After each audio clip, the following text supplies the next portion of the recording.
Welcome to the Welsh Yogi Podcast.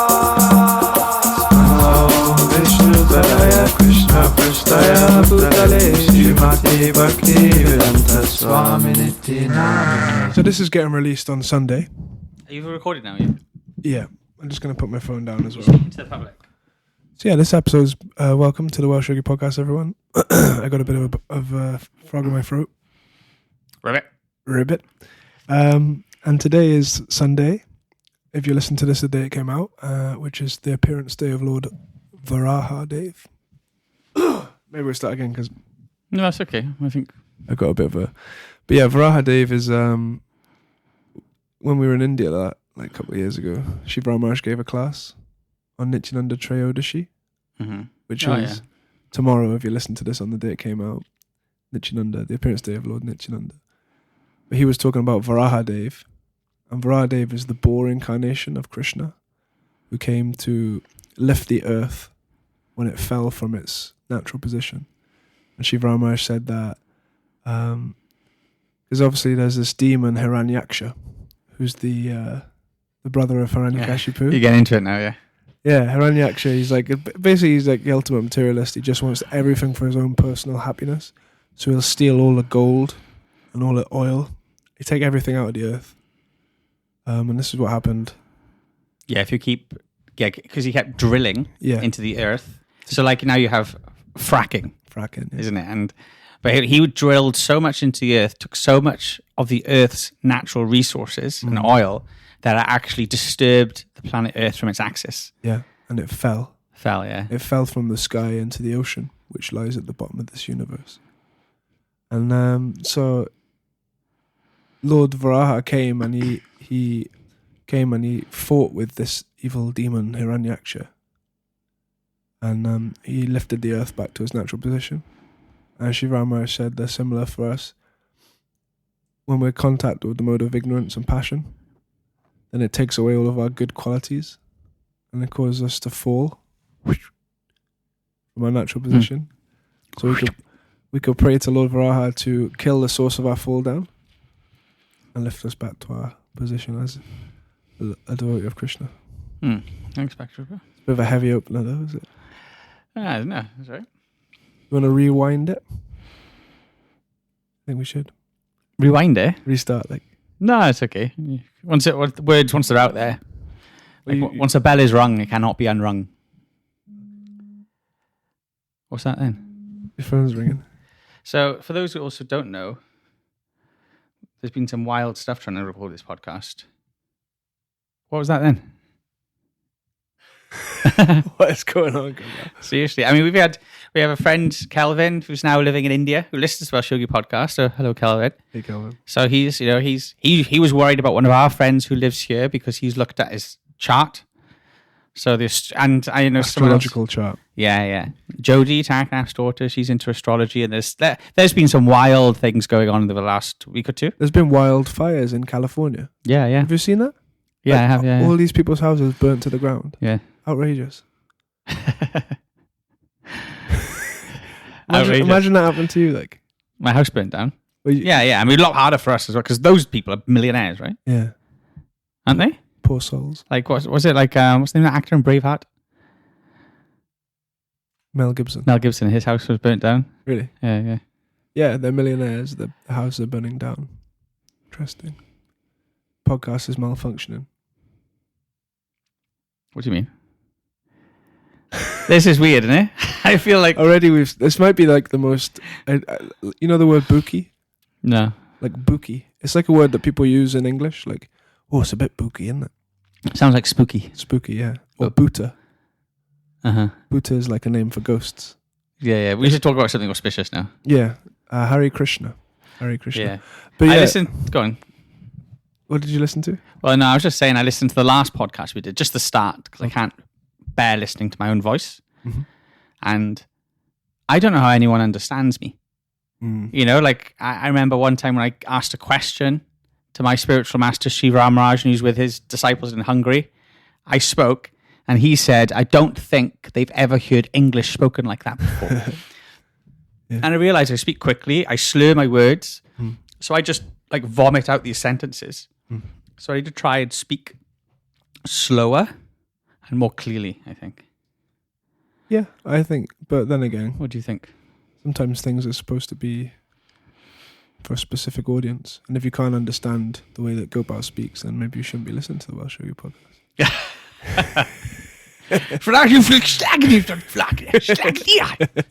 All right. It takes a bit of interpretation, but... Does it? No.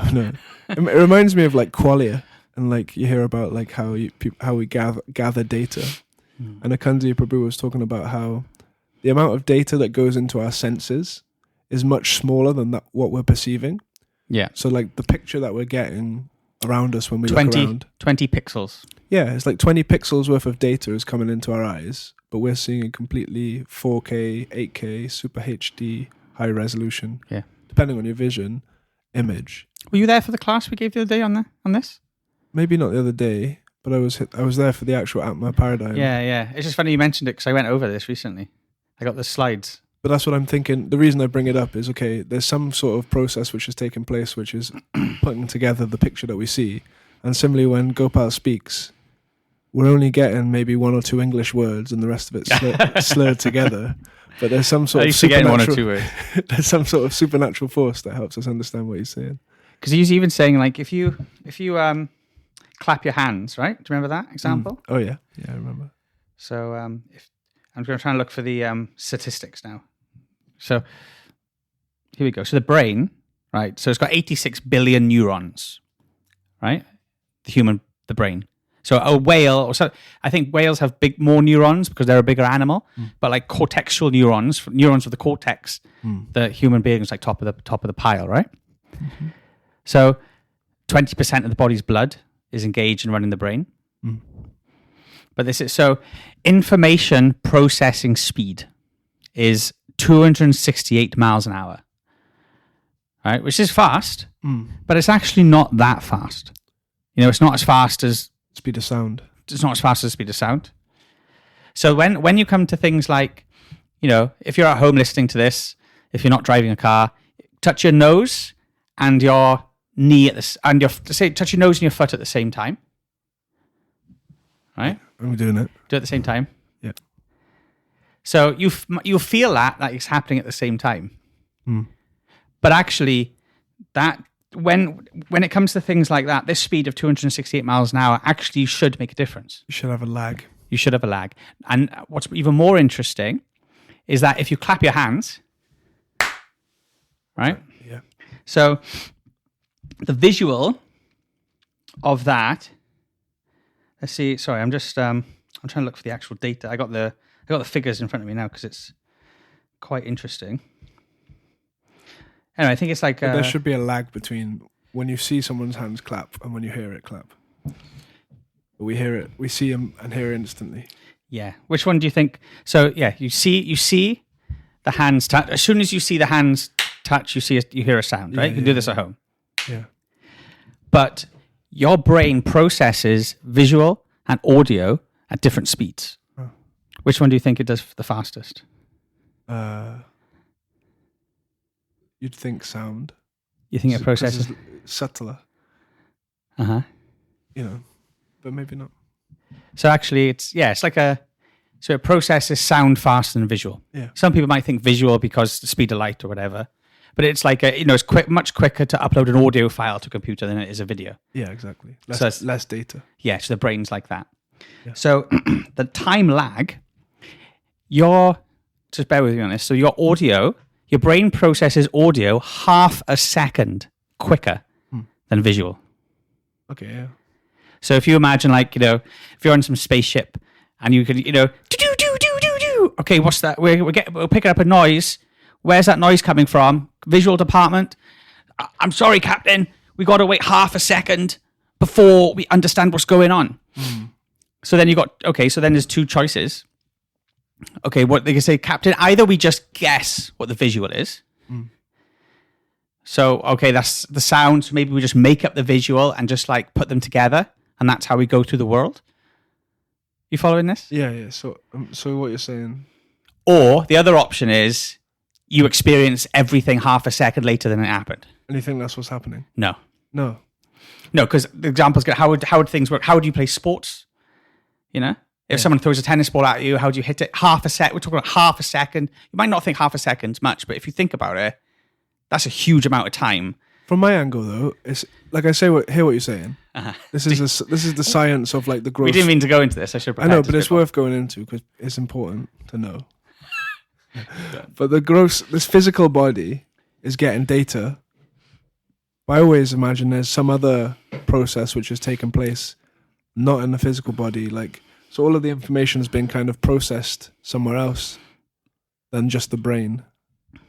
Yeah. Like we're having an experience that's more than just a physical experience. Like, it's like the same thing as they say, like, you see according to what's inside you. So, like, if you've just got, I don't know, if you start collecting stamps, then you'll always notice stamps and you'll like pay attention to the stamps on the letter. Whereas if you don't collect stamps, you don't even notice that there's a stamp there.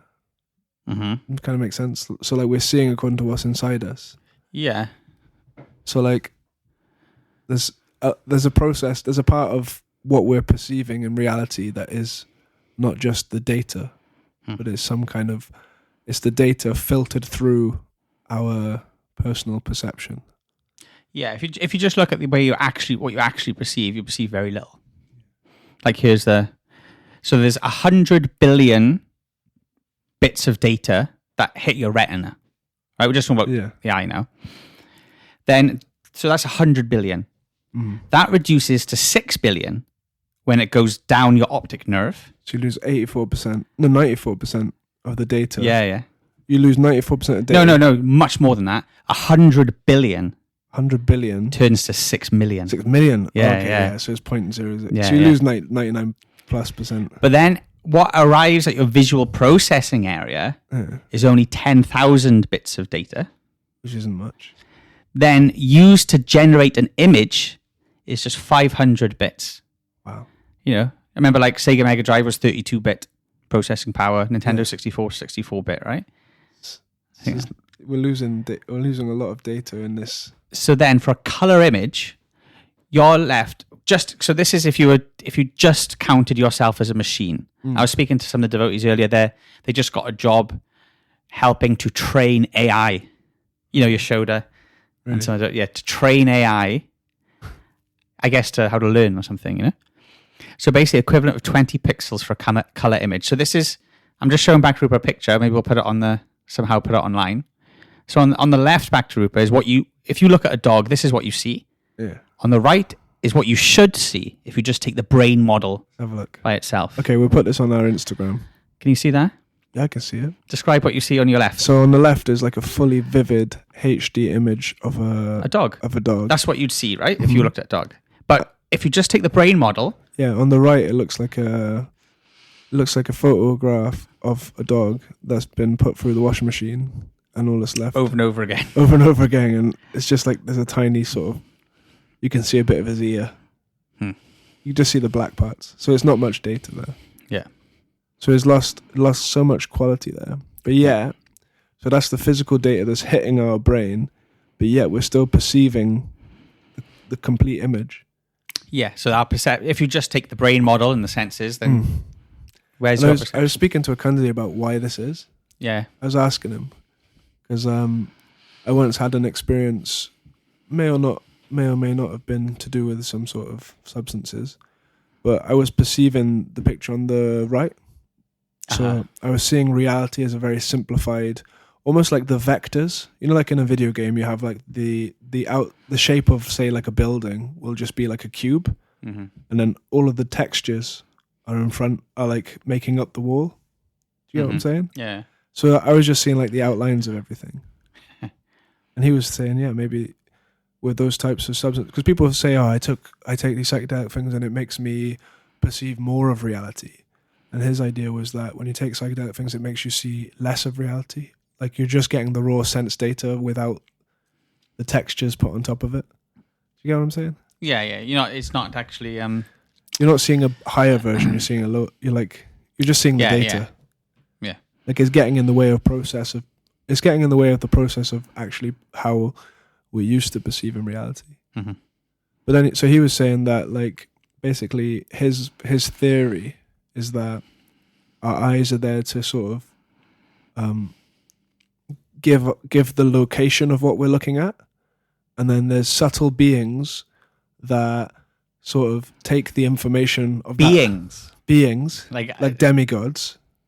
I guess so. Yeah. So they say there's like demigods in charge of sight. There's demigods in charge of blinking. There's demigods in charge of all different aspects of reality under the hood. Yeah. I guess one example to put that in perspective is, in our day-to-day life, isn't it? You have the water. Your water comes out the tap, or you have electricity. Yeah. There's if you follow that, you go to a power plant, but behind it there's someone, like Homer Simpson or something, pressing a button, making sure it all goes on. So you have these the Vedic view says consciousness is everywhere. So behind even what looks like just mechanistic things, behind that you have a consciousness, which means some living entity. Living entities controlling all different. So he's saying like the Greeks and the god of this and god of that. Sorry. So there's like the senses gather the location of what you're looking at, but then there's persons that have the job of referencing that location and then downloading the textures from the Akashic records. Yeah. So like the Akashic records are these, it's like everything that exists in reality is stored in the Akash. And so these beings, I'm looking at Gopal right now, and within the Akash is every version of a nose, every version of an eye, every version of skin, every version of a hoodie, everything exists already there. Mm-hmm. So my eyes are looking at you now, and all of that information is getting put in there, and I'm perceiving the form, the beautiful form that I see before me. Yeah, because we rewind a bit. Yeah. Because you're making me remember now. So, yeah, because a materialistic scientist, actually you have this person, his name's Francis Crick. So he was one of the scientists that sort of discovered the combination of DNA. Like how it, I don't think he discovered DNA itself, but he was the one who worked out like the combinations of it or the certain pattern. It was the double helix type thing. Yeah. So he's a genius. So, but he spent then the rest of his life trying to work out consciousness. And this is the hard problem. The hard problem. This is a quote from Francis Crick. Okay.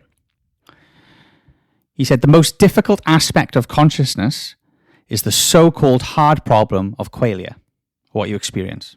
I've heard it been called qualia. Qualia, sorry. Qualia, just in case people don't know what you're talking about. Because qualia sounds like a sort of small bird. I'm sorry, qualia, right? No one has produced any plausible explanation as to how the experience of the redness of red could arise from the actions of the brain. Okay? So when you were talking about the senses, so we looked at that dog, you looked at that picture of the dog.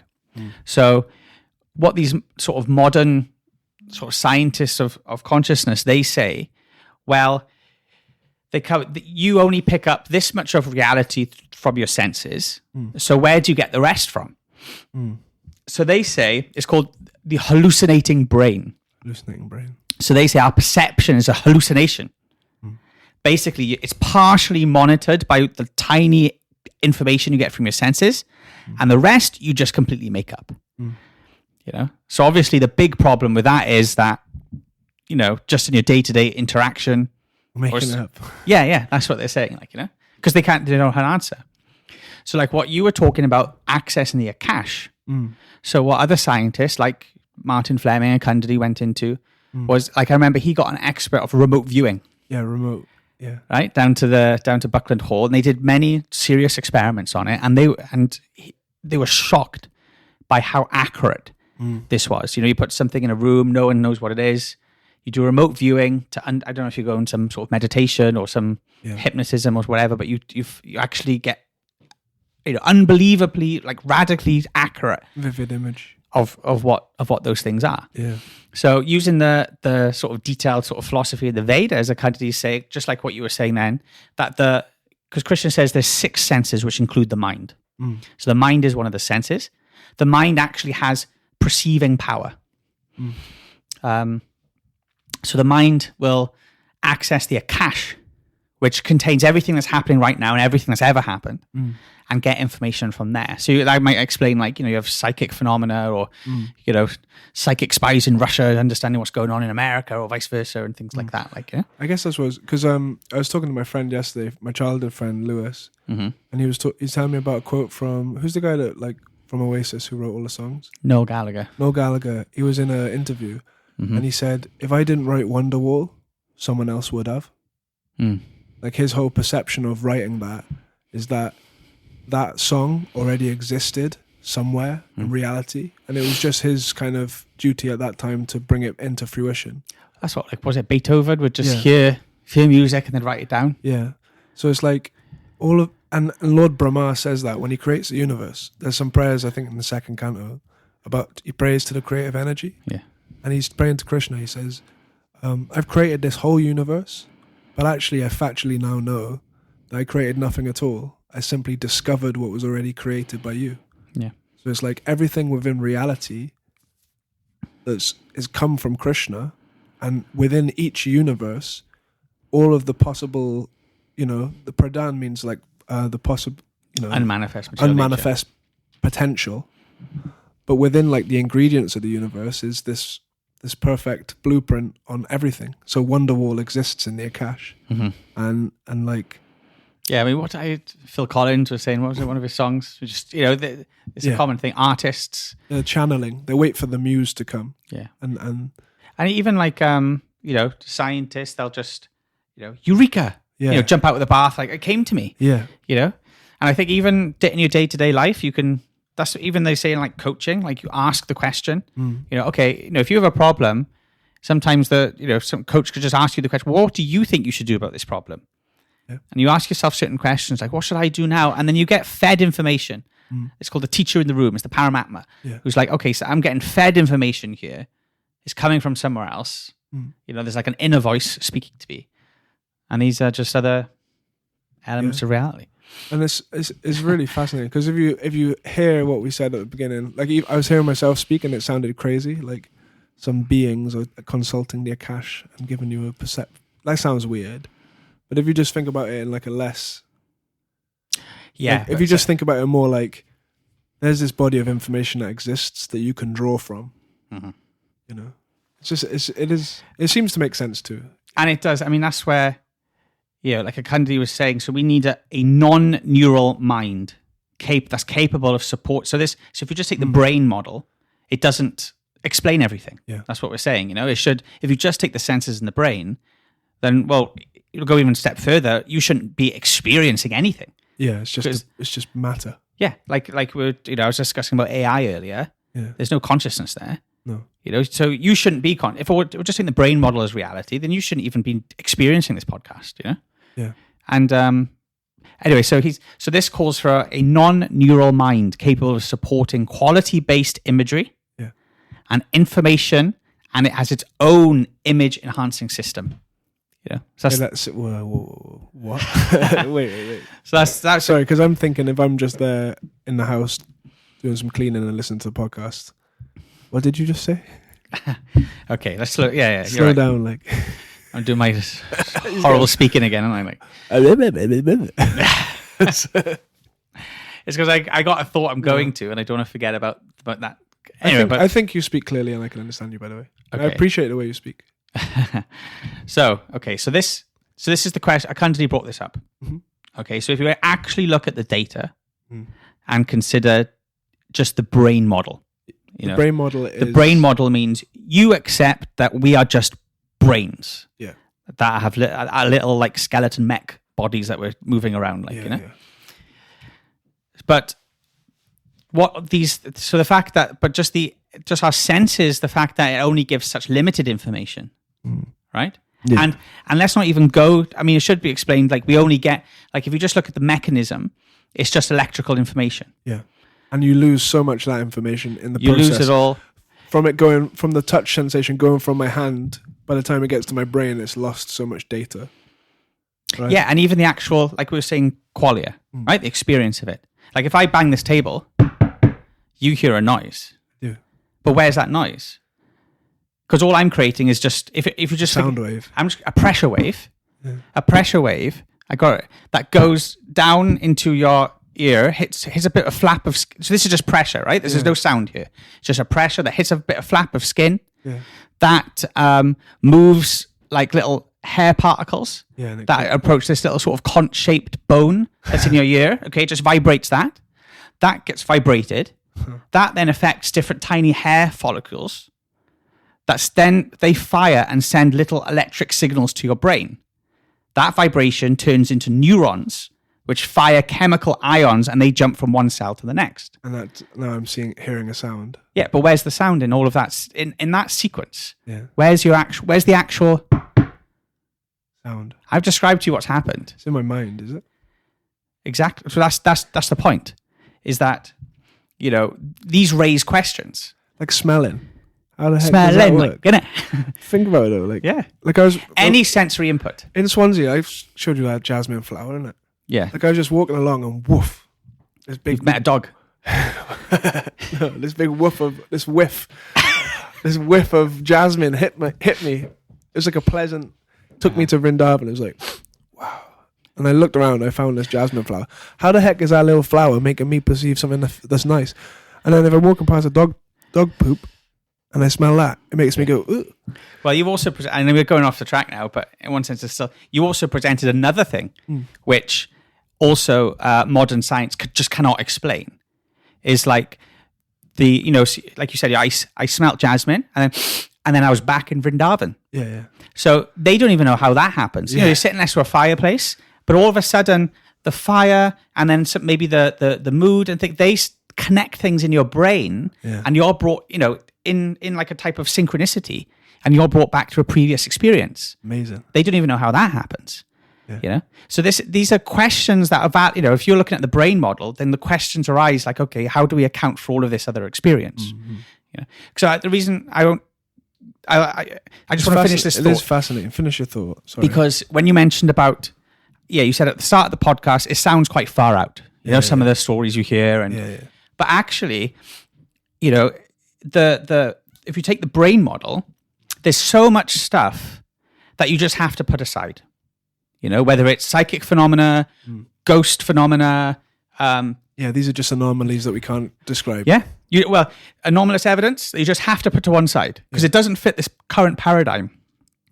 Yeah. So what we're saying is the Vedas, Bhagavad Gita, Srimad Bhagavatam, they present a worldview that it might sound far out, but it does accommodate everything within our own scientific, sort of perceptive experience. Sure. So why not accept that model as superior? Because it takes into account all the anomalous and all of the first-hand perception we have. Do you know what I mean? And there's no evidence that contradicts it. In fact, if you look into all sort of physical, scientific evidence, it only supports the Vedic view. So why not accept the Vedic view? Why not accept that as... Why just sort of bigotedly dismiss it? The whole brain model thing is just a new thing. It's like a new fad. Like we was talking about the other day, like the Greek philosophers, they also had the model like the Vedas, like the mind, the body, the subtle body.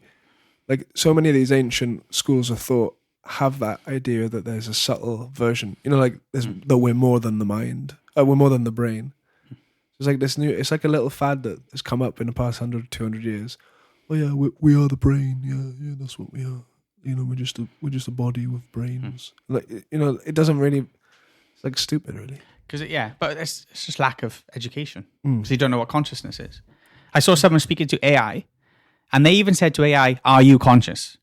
AI said, "No, I'm not." Crazy. Yeah. Wait, so you're saying so there's devotees that have a job that are training AI?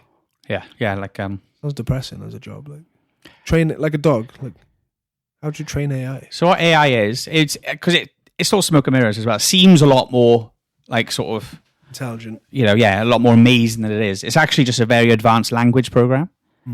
But so by training AI, so what they're doing is they have like a list of questions to ask it. But not just questions that don't even, that aren't questions, but are. So like you come into the room and you say, I've had a bad day today. So AI needs to pick up on that and say, what happened today? Yeah. But not only do they have to do, but also like sort of things you have to train it is like you have to sing songs to it. So so what song is this, AI? And then it answers. Oh, yeah. And you have to do this. Like one of the things is if you get this job, which one of the devotees, it's just interesting. Literally, just tell me about it now. So you'd get a certain amount. So they'd give you like a certain amount of allowance, or they'd pay what do you call it, like expenses, because not only should you ask these questions in different ways and different like that, but in different environments. So the background sound should be different. So they might give you a ticket to go to the forest and ask these things, and then go take another ticket and go to the beach and do it, or I don't know, down in a well or something. But like this is yeah, and I think lots of people are getting this job at the minute. It's a thing. Yeah. So because the amount of information it must need. Yeah. And I guess it. But it's interesting because I know, like, okay, yeah, I really believe that you cannot. Actually, I'm a little bit on the fence but can you create consciousness just through a combination of matter? I don't think you can't, but you might be able to create a facility where a soul could join it. I was thinking that you could create the vessel, and then a soul could join it. Because that's what they asked Prabhupada, what happens when you chop a worm in half? I was going to say that. Yeah. You can say the same thing. You chop a worm. We're on the same wavelength. You chop a worm in half. It creates another body. And it creates another worm. He says, well, how's that? There's one soul. He said, this soul just took the opportunity and now a new soul just popped into that new body. Yeah. So I think AI, we could create a vessel for a soul to come and live in. Like Mewtwo. Yeah, Mewtwo. Is that what that is? It's a cloned Pokemon. Yeah, because you got Mew. And they tried to clone him. Yeah, and obviously a soul it was a body that was good enough to have a soul. Because they've cloned sheep as well, haven't they? I mean... I don't know. I think there's a... Well, on the topic of AI, right? I was speaking to my friend yesterday. Like, he came over, my child did, Lewis. Oh, Lewis. Yeah, Lewis Williams. But he was saying... Is that the one you had that time in the tent with? No, that was Mitch McCartney. That's for another podcast. Your first love. Come on. But Lewis...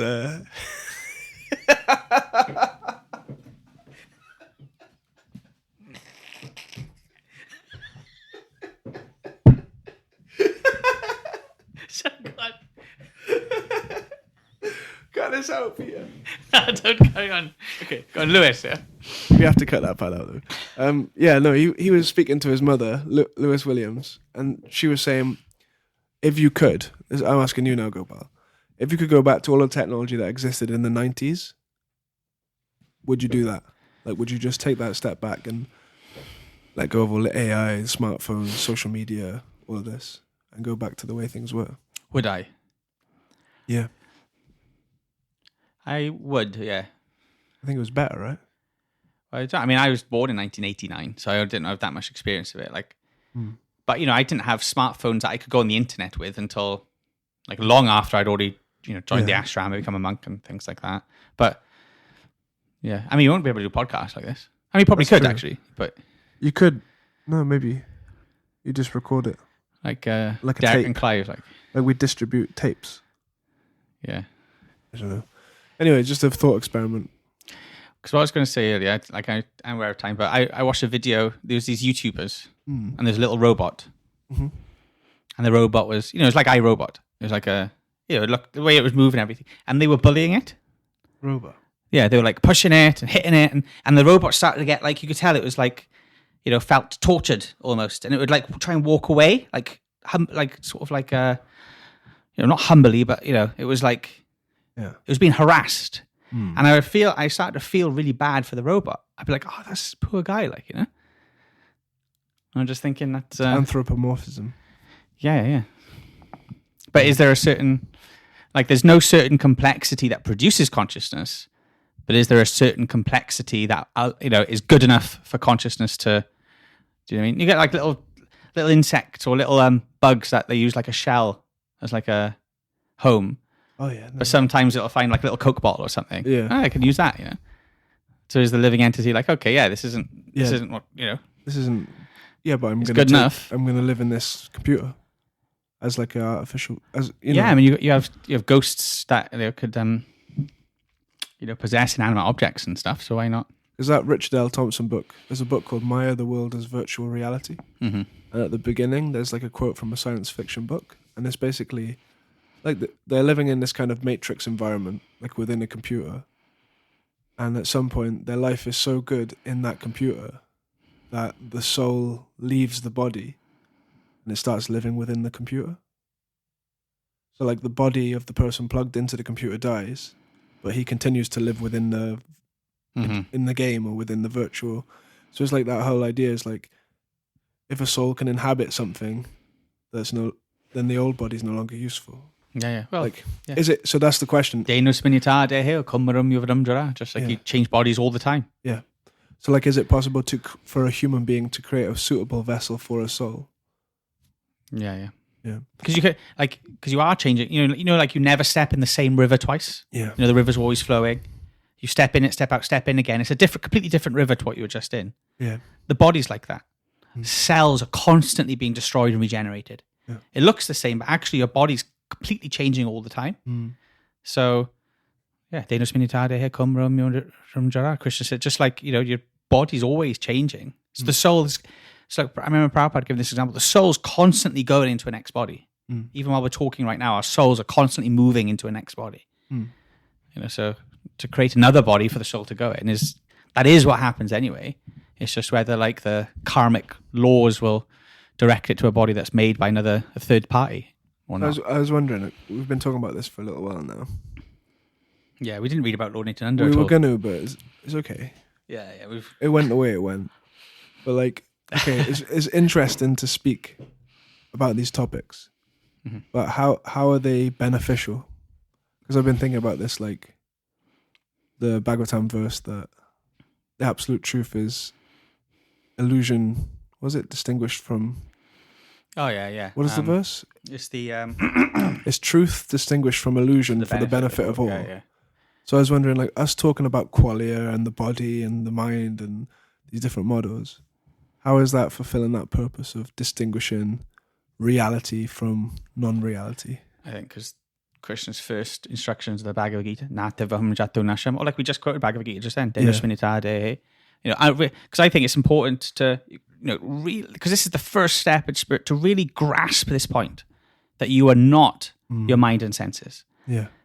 You are a conscious being. If you can grasp that, then it's like dominoes. Everything else just falls into place. Because, I'm more than a material body. What am I? I'm a conscious living entity. That means I'm a different category of energy to matter. Yeah. And if there's a different category of energy, then that opens a whole new world of experience.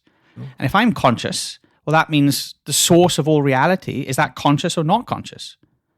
And if consciousness seems to be a higher energy than matter, I've got a different category of energy now in this conversation. This is consciousness. What is that? Well, I can lift my arm. If you ask me how I do that, I'm like, I don't know. But I can move my body with consciousness. So consciousness is a superior category of energy. Therefore, if you could say either matter comes from consciousness or consciousness comes from matter. But if we're saying, well, consciousness is a higher class of energy, then if matter comes from consciousness, then the source of everything is conscious. If the source of everything is conscious, that means it's a person. Then we're starting to put God into the equation. Interesting. So you're a particle of consciousness. There's a consciousness that's the source of everything. You know what I mean? So then you start to put things together. Then the jigsaw starts to come together. There's a spiritual life. There's a God. There's me. So it's actually Sambandha Jnana. Like, yes, it's like knowledge of our relationship with this world. Like, you're not the body. You're not the brain. You're not the senses. You're some spiritual being that's perceiving through these different layers. Like, it's called the I can't remember the Sanskrit word, but basically in Sanskrit it's like trying to point to the moon by pointing to the branch of a tree. Oh, Namaya Chaka. Vimamsa. Namaya Vimamsa Society. It's like Chaka is like a branch, isn't the it? moon and the branch philosophy. So basically, see that branch over there? Yeah.